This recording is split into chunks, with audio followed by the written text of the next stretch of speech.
오늘 우리에게 주시는 하나님 말씀 함께 봅니다. 오늘 우리에게 주시는 하나님 말씀은 마태복음 6장 5절부터 7절입니다. 그러면 다 함께 읽습니다. 또 너희는 기도할 때에 외식하는 자와 같이 하지 말라. 그들은 사람에게 보이려고 회당과 큰 거리 어귀에 서서 기도하기를 좋아하느니라. 내가 진실로 너희에게 이르노니 그들은 자기 상을 이미 받았느니라. 너희는 기도할 때에 내 골방에 들어가 문을 닫고 은밀한 중에 계신 내 아버지께 기도하라. 은밀한 중에 보시는 네 아버지께서 갚으시리라. 또 기도할 때에 이방인과 같이 중언부언하지 말라. 그들은 말을 많이 하여야 들으실 줄 생각하느니라. 그러므로 그들을 본받지 말라. 구하기 전에 너희에게 있어야 할 것을 하나님 너희 아버지께서 아시느니라. 아멘.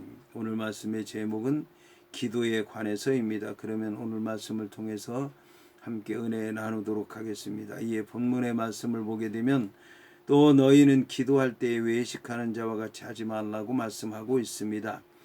여기서 우리는 먼저 기도가 무엇인가에 대해서 생각해 보아야 되겠습니다.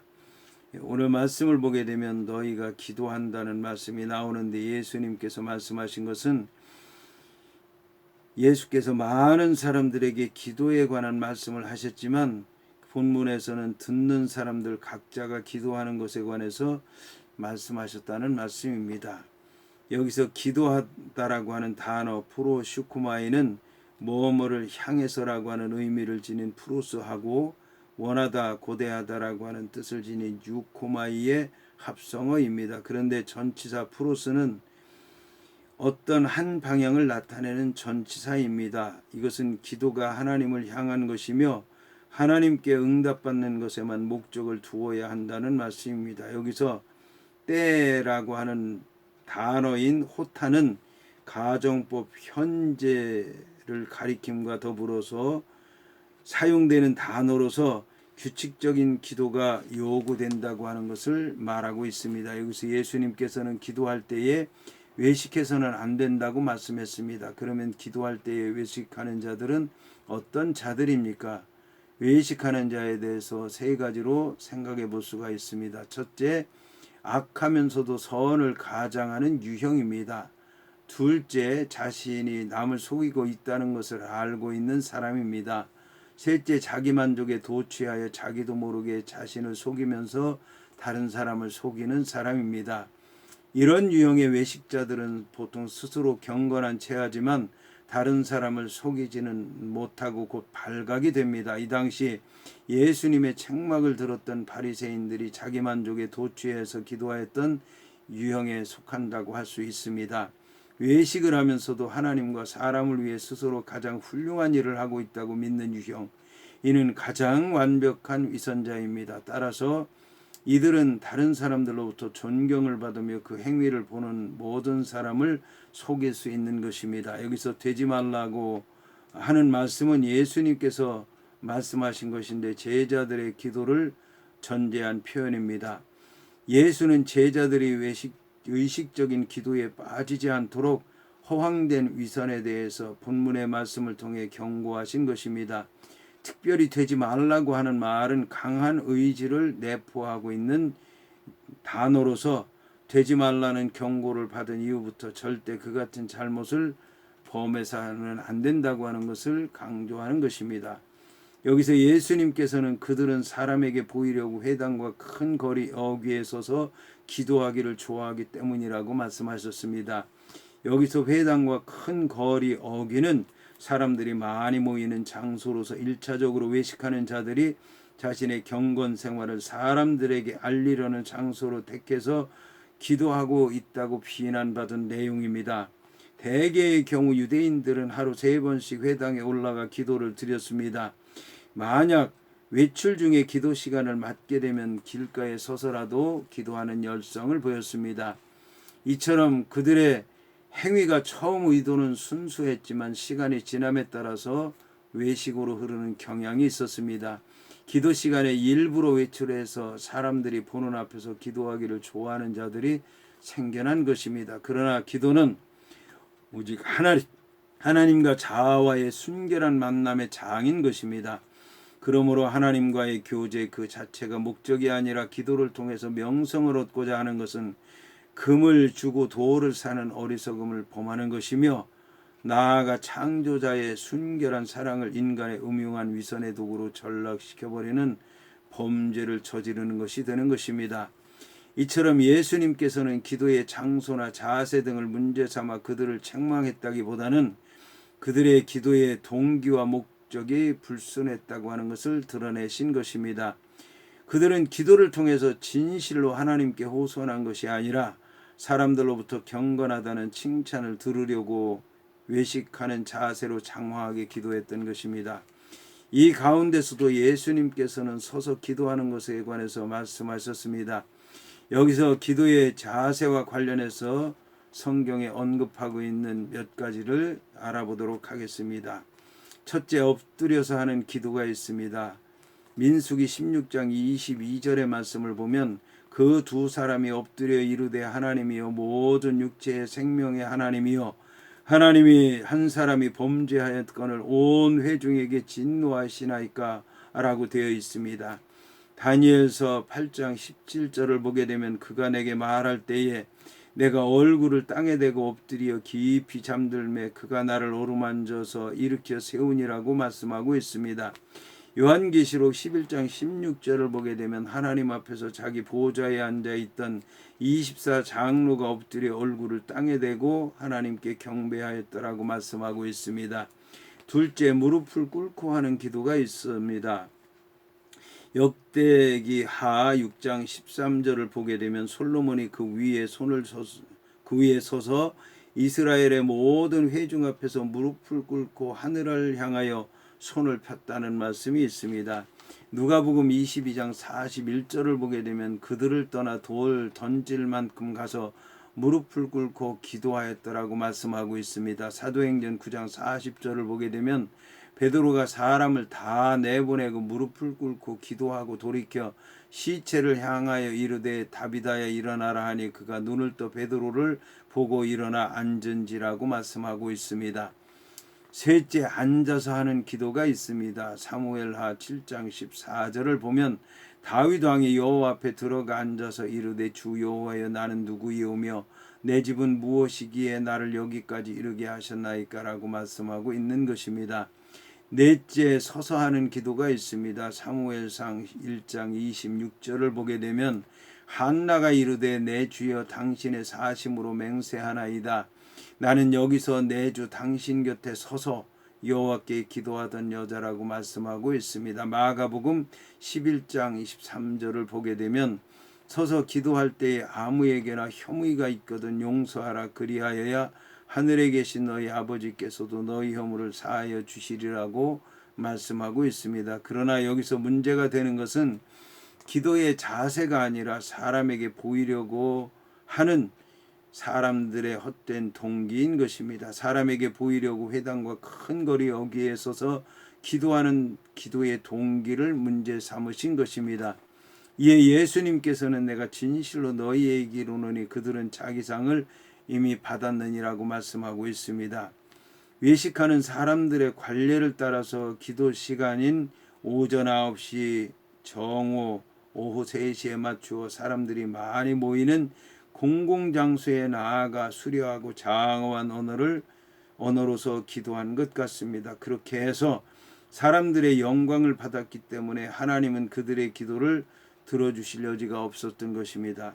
그런데 이 같은 예수의 가르침을 오해한 사람들 중에는 아예 공적 기도를 폐지하기도 했습니다. 그러나 분명 예수님은 모든 공적 기도를 금한 것이 아니고 초대교회는 그것을 오해하지도 않았습니다. 공적인 기도 자체가 잘못된 것일 수가 없는 것입니다.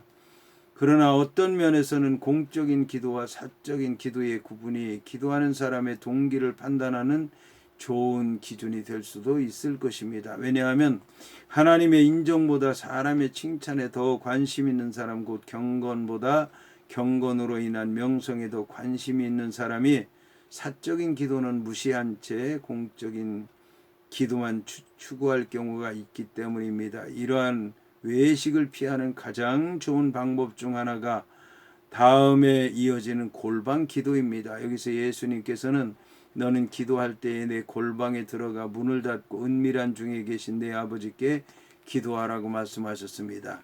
골방은 경건한 유대인들이 조용히 하나님께 기도드리던 장소였던 것으로 보이며 엘리사의 침실과 비슷한 곳이었던 것 같습니다. 그리고 골방은 바리새인들이 기도의 장소로 선택하였던 회당과 큰 거리 어귀와는 뚜렷이 대조가 되고 있습니다. 한편 골방의 원어 타메이오는 자르다라고 하는 뜻을 지닌 템노와 청직이란 뜻의 타미아스가 합쳐진 단어로서 세상 모든 것과 단절하고 오직 하나님과만 은밀한 대화를 나눌 수 있는 공간을 의미합니다. 그리고 이 단어는 저장실, 내실, 침실이라고 하는 뜻을 갖고 있습니다. 한편 본문의 말씀에서 문을 닫다라고 하는 말은 이사야 26장 20절 21절의 말씀을 보게 되면 내 백성아 갈지어다 내 밀실에 들어가서 내 문을 닫고 분노가 지나기까지 잠깐 숨을 지어다 보라 여호와께서 그의 처소에서 나오사 땅의 거민의 죄악을 벌하실 것이라 땅이 그 위에 잦았던 피를 드러내고 그 살해당한 자를 다시는 덮지 아니하리라고 하는 말씀을 반영하고 있습니다. 이러한 예언을 베풀 때는 분명히 마지막 심판날의 무서운 상황을 바라보고 했을 것입니다. 따라서 예수님께서는 제자들이 이런 심판날을 두려워하는 심정으로 기도하라고 하는 뜻으로 말씀을 한 것 같습니다. 이처럼 자신의 방문을 닫는다는 것은 잠시나마 오직 자신과 하나님 외에는 어떠한 제3자의 개입을 불허한다는 뜻인 동시에 순결한 영혼의 교제만이 있다는 것을 시사하는 것입니다. 여기서 예수님께서는 은밀한 중에 보시는 내 아버지께서 갚으시리라고 말씀하고 있습니다. 오직 하나님만을 바라보고 그분 앞에서 아무런 숨김없이 간구하는 자에게 그 기도의 자리에 함께 하셔서 모든 것을 듣고 계시던 그 하나님께서 모두 갚으실 것이라고 하는 말씀입니다. 이는 하나님의 신실하신 품성을 잘 반영한 약속의 말씀이라고 할 수 있습니다. 이어서 예수님께서는 또 기도할 때 이방인과 같이 중언부언하지 말라고 하셨습니다.